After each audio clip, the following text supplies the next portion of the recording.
So what had happened that there was this town called Mendes in Spain, which was trying to, and the owner of that, or the ruler of that particular place called Mendes, he was trying to raise an army in support of King Ferdinand of Spain against Joseph. Sensing this, General G had positioned Victor there, and Victor brought his army. One fine day, when there was a party going on, there was a ball going on, and Victor was standing, and he was leaning on a blossoming orange tree, and he was watching. He was standing in the castle of this owner, and he could see one side was sea and one side was this town, and it was a starry night, and the stars were and moon were giving beautiful light in the valley on the town, and there was cool breeze coming which was calming him down, and he was very, very thoughtful. He was thinking about the Marquis. Marquis is the person who rules Mendes. Marquis and his eldest daughter, Clara. He was thinking that Clara was looking at him with a lot of interest.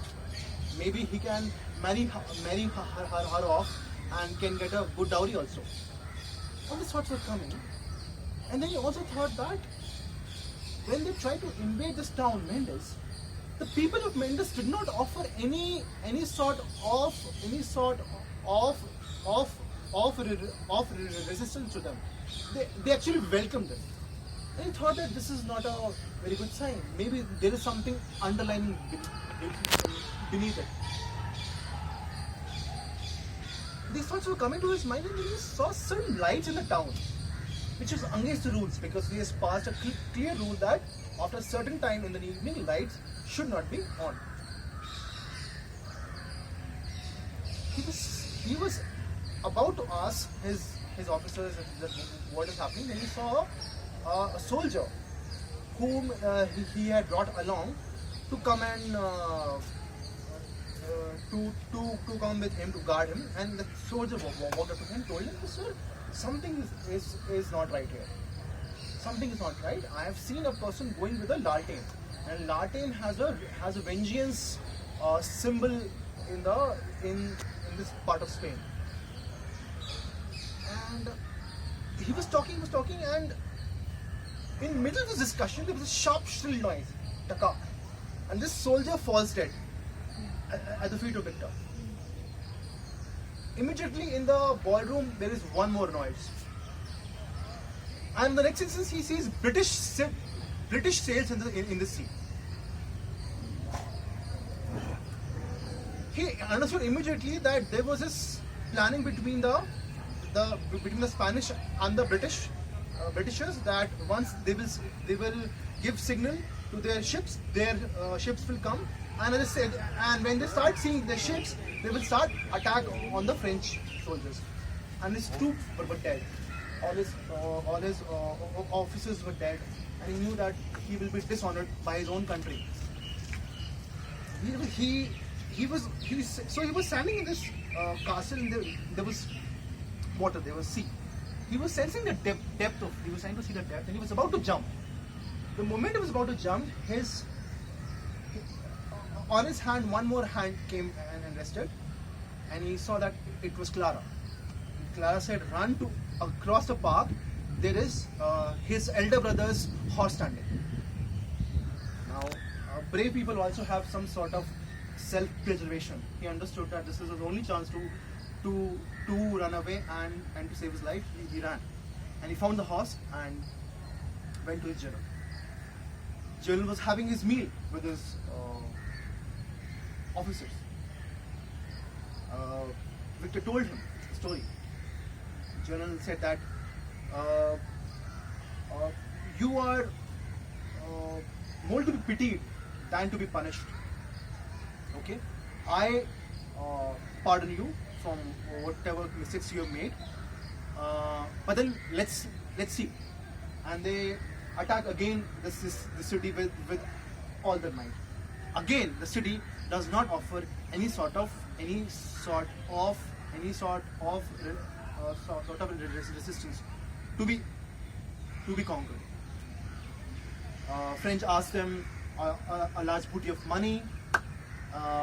They asked for the lives of everybody who had shot their soldiers, and they got that.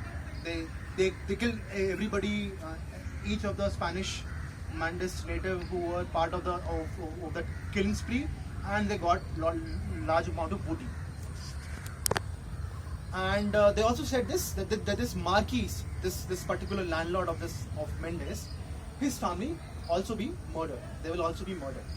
Because they are the people who brought this everything on the French soldiers. They were like two patriots. Now, when Victor comes back, he has a discussion with Clara, and he goes back to General G and tells that they want. So Mendes' family has Mendes' wife. Marquis' family has Marquis' wife, Marquisa, Clara. There's a younger daughter called Marquita, and three sons. Junatio, something of a 30, Philip, something of 20, and Manuel, who is only a 8-year-old child. They're very young child, very young son. So the request is that give pardon to Manuel, so that their bloodline does not get broken. They can still, their bloodline can still survive. So Genesis says, no. Genesis says, no. Sorry, I cannot do that. But what I can do is, if any of the sons execute his own family, executes his entire family, that son's life will be pardoned. Victor goes and tells this to Clara. Clara drops dead listening to this. But she somehow, the Spanish people, they have very hot-blooded. They have a lot of haughtiness, they have a lot of pride, they have a lot of arrogance in them. So she stands up and she tells this to her father. Her mother also listens. And then she goes to the elder brother,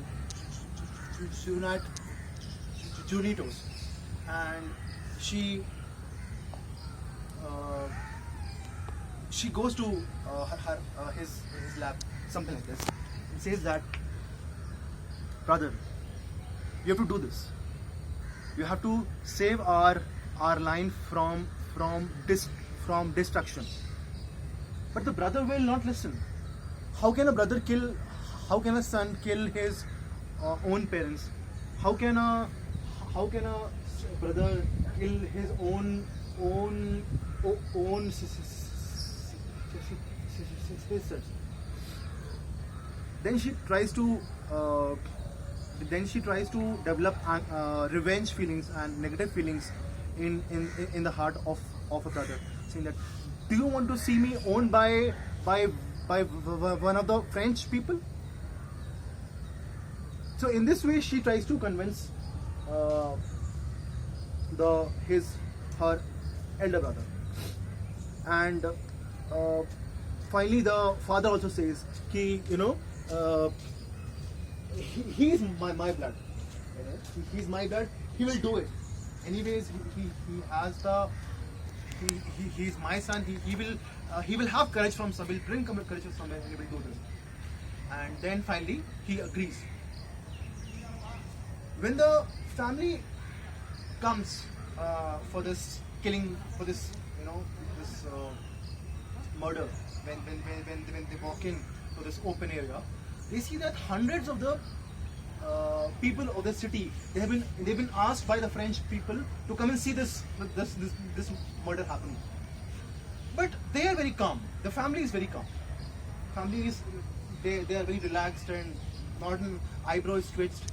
Only the son, eldest son, Giovanatio, he is little he is very, very upset and he's very downtrodden. And there's a priest who has been called to, calm him. And he's, like this. The priest brings him like this because how can somebody murder your family? But they're very proud people. They have to save their honor. And Clara comes in. Now, Victor will not give up so soon. He will keep on going to Jalanji and giving some requests to him. So Clara comes in front, says, "Brother, this is being selfish, but then I want first to be killed. I cannot see other people being killed in front of my eyes." At the same moment, Victor walks in and announces, "If you marry me, Jalanji will pardon you."